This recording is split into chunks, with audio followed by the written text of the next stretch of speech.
মের 10 তারিখে হাইরে কি গটাইলেন রব্বানা, হাইরে কি গটাইলেন রব্বানা।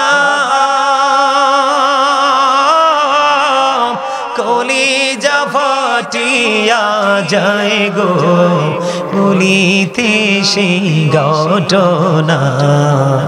হাসান শহীদ জোহর খাইয়া, হাইরে হোসেন শহীদ কারবালায়, হাইরে হোসেন শহীদ কারবালায়। জয়নাল আবদিন রইল গো বন্দী জিনারু জেলখানায়।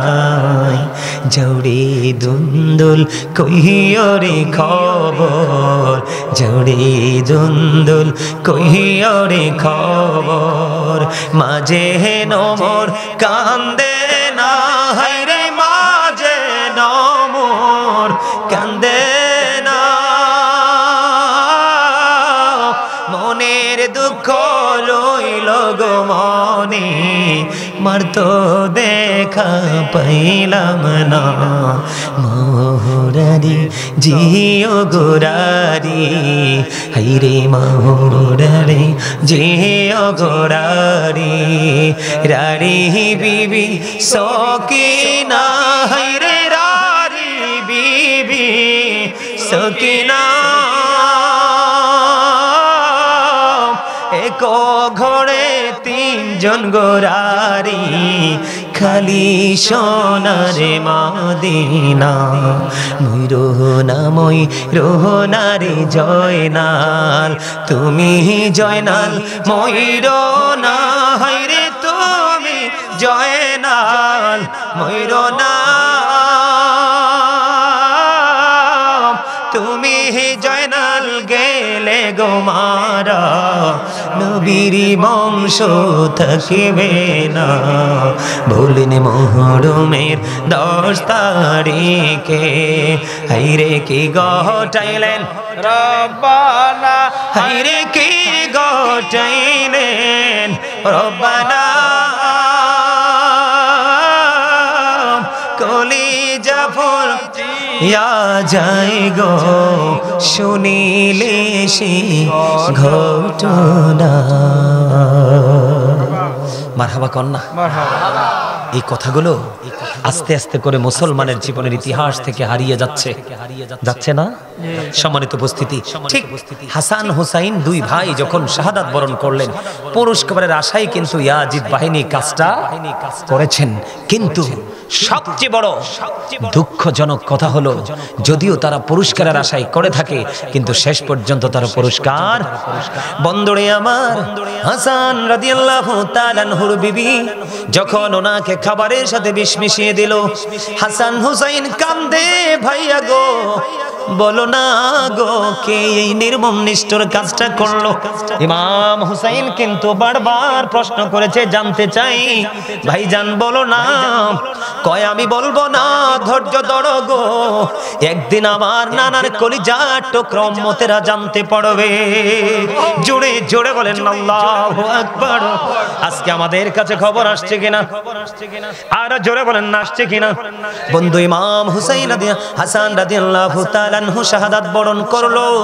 শাহাদাত বরণ করার পরে ওনাকে মা খাতুনে জান্নাত ফাতেমার সাথে জান্নাতুল বাকিতে ওনাকে রাখা হলো। ইমাম হাসান রাদিয়াল্লাহু তাআলা আনহু শাহাদাত বরণ করলো, সব কাজ বন্ধ সম্পূর্ণ হয়ে গেল। আমার দিকে তাকান, আপনারা বুঝবেন নবীর দুশমনদের ছলনা। আপনাদেরকে সব সময় সচেতন থাকতে হবে বন্ধু। এখন কিন্তু নারীও বের হচ্ছে বাংলা বাংলা বই নিয়ে, কথা কয় না কেন? আপনাদের এলাকায় মনে আসে না? এখনো আসছে? আপনারা মা বোনদেরকে আলাদা থাকতে বলবেন। বাংলা বাংলা নিজেদের রচিত মন করা বই নিয়ে নিয়ে বন্ধু ঢুকাচ্ছে মুসলমান নারী পুরুষদের কাছ থেকে ইমান ছিনিয়ে নেওয়ার জন্য। আমরা যেখানে আছি আমাদের পূর্ব পাশে বন্ধু বিশাল হয়েছে, যুদ্ধ হয়েছে, মনে আছে রে? যুদ্ধ হয়েছে, আমরা যেখানে আছি একজনকে যদি তাদের দলে ঢুকাতে পারে, কয়জন? একজনকে যদি তাদের দলে ঢুকাতে পারে, নাম লিস্টে তাদের হেড অফিসে চলে যায়, চলে যাওয়ার কারণে তাদের অ্যাকাউন্টে চলে আসবে সঙ্গে সঙ্গে 3000 টাকা। নাউজুবিল্লাহ কয় না? এই কৌশলে কিন্তু ঈমান আমল ধ্বংস করার জন্য কিন্তু নবীর আহলে বাইতের দুশমনেরা, ইয়াজিদ বাহিনীরা কিন্তু পায়তারা করছে। জোরে কন্না নাউজুবিল্লাহ, আর জোরে বলেন।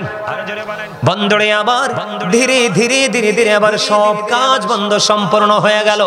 হয়ে যাওয়ার পরে ইমাম হাসান রাদিয়াল্লাহু তাআলা আনহুর বিবি একটা চিঠি লিখলেন, কার কাছে? ইয়াজিদের কাছে। কার কাছে? ইয়াজিদের কাছে। বন্ধু, ইমাম হুসাইন রাদিয়াল্লাহু, ইমাম হাসান হুসাইন দুই ভাই শাহাদাত বরণ করেছে।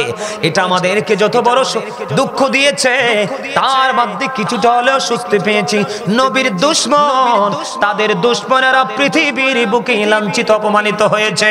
বন্ধুরে আমার, তার বিবি যখন চিঠি লিখলেন যে আপনার কথা মতো আমি কাজ করেছি, সম্পূর্ণ হয়ে গেছে, ওনাকে দাফন পর্যন্ত করা হয়ে গেছে, এখন আপনি আমাকে কখন বিবাহ করবেন? নাউজুবিল্লাহ কইতেন না। কে লেখছে? হাসান রাদিয়াল্লাহু তাআলা আনহুর বিবি কার কাছে চিঠি লিখছে? ইয়াজিদের কাছে। বন্ধু, চিঠি চলে গেল। এবার ইয়াজিদ চিঠি কি লিখছে, উত্তর কি লিখছে জানেননি? ইয়াজিদ চিঠির উত্তর লিখেছেন, ও রাসূলের দৌহিত্র, রাসূলের কলিজার টুকরার বিবি, তুমি এমন পবিত্র একজন মানুষের বিবি ছিলা রে, যার বিবি হওয়ার কারণে তোমার দাসান মান ইজ্জত মর্যাদা বেড়ে গিয়েছিল। তুমি কতটা চরিত্রহীন, তুমি কতটা নিকৃষ্ট, তুমি রাসূলের কলিজার টুকরা, যাদের খবর জান্নাতের সরদার লিডার, যারা যুবকদের জান্নাতের সরদার লিডার হবে, যুবকদের নেতৃত্ব দিবে, এমন একজন পবিত্র মানুষকে পৃথিবীর লালসায় তুমি তাকে বিষ মিশিয়ে তুমি তাকে ধ্বংস করে দিয়েছো। আমি যদি তোমাকে বিবি বানাই, তাহলে তুমি আমাকেও ধ্বংস করে দিবে। আমি কখনোই তোমাকে বিবাহ করব না। কি বুঝতে পারলেন? ইয়াজিদ কিন্তু কৌশল করে করে করে করে স্বার্থ হাসিল করেছে। আসলে কি ইয়াজিদ বিজয়ী হয়েছে? কথা কয় না। ইমাম হুসাইনের পবিত্র দেহ মোবারক যেখানে যে অংশটা আছে সেখানেই মাজার, সেখানেই জিয়ারত। মুসলমান পাগল পারা হয়ে জিয়ারত করতে যায়, ঠিক না? আর ইয়াজিদ কতটা নিকৃষ্ট, রাসূলের কলিজার টুকরা হুসাইন রাদিয়াল্লাহু তাআলা আনহুকে শহীদ করে দিল। ইমাম হাসান রাদিয়াল্লাহু তাআলা আনহুকে তার বিবি দিয়ে তাকে শহীদ করে দিল, পুরস্কার দিবে বলে। কিন্তু আসলে কিন্তু কোনো পুরস্কারই, কথা কোন, আসলে আমরাও যদি পৃথিবীর লোভে পড়ে, লালসায় পড়ে রাসূলের দুশমনি করি, রাসূলের আহলে বাইতের দুশমনি করি, কার কথা কয় না? রাসূলের দুশমনি করি, রাসূলের পরিবারের দুশমনি করি, কোরআন হাদিস বিরোধী কাজকর্ম করি, তাহলে আমরা মনে করব যে আমরা চিরস্থায়ী সফলতা অর্জন করতে পারবো। আসলে কিন্তু আমরা সফল হতে পারবো না। ধীরে ধীরে চালাও সুড়ি, সীমারামারি গলা, জয়নাল আবদিনের কান্দন শুনতে দাও না রে আমায়। আমার নানা নবী ছিলেন গুনাহগারের শফি হলেন গো, এই গলায় দিতেন চুমা নানাজি সদা, জয়নাল আবদিনের কান্দন শুনতে দাও না রে আমায়। এই গজল আগে শোনেন নাই? এখন কিন্তু এই গজল আর গায় মোটামুটি কিছু কিছু জায়গায় একটা গজল আছে, মোহর